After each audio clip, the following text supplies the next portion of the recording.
Each year before daylight breaks, hundreds, if not over 1,000 people wake up early to climb Mount Tumuzumunglo, located southeast of Mount Lamlam. The second highest point on Guam attracts all ages to pray, reflect, and climb this mountain of faith. In fact, while trekking up the rocky red clay trail, we saw many people stop to pray the Stations of the Cross or spend a peaceful moment at a grotto where a statue of the Virgin Mary is nestled and the crackling of candle flames can be heard. We also saw over 12 people carry a 600-pound wooden cross to the mountain peak.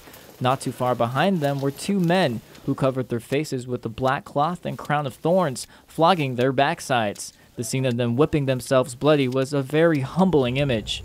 Meanwhile, as the morning sun peeked through, a scenic view of Seti Bay as well as Fena Lake and the east side of the island revealed itself. Carmen Kitachai is just one of the hundreds that reached the top of the mountain where several crosses are planted. She recalls being there when she was just 10 years old, and now as an adult, she tells us she finally took the day off from work to do it again. I've been thinking about it, but I'm like, I have to do this before I get any older.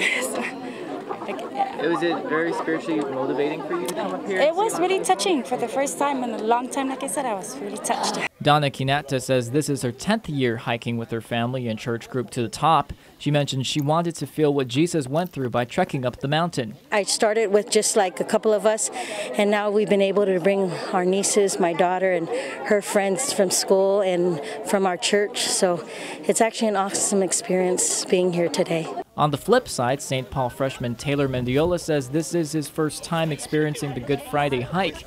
He adds he was surprised to see a lot of people. This is a good experience to draw yourself closer to God and to see what it was like, or a little bit like, to walk through what he went through. Likewise, former Guam resident Andre Tovis says he's enjoying his first time hiking up the Mountain of Faith. Tovis is back for R&R in between his deployment to Iraq. This is actually more spiritual lifting than, just going around the island, beach surfing and all that. But yeah, I mean, I like this. It's a good experience. It's good to see my island. Nikki Kinata has also been doing this since she was 10.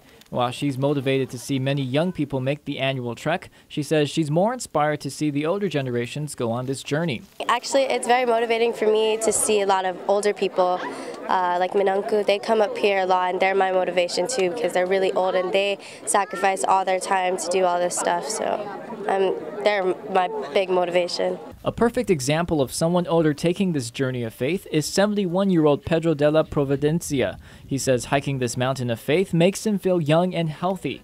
He's been doing this trek since he was 60 years old and mentions to us that even though his wife didn't make it today, he was still motivated to show up. When I wake up in the morning, tell my wife, ask my wife, you want to go? She said, no, I feel sorry because she cannot go up here because she's old. So I just stay here and I'm going.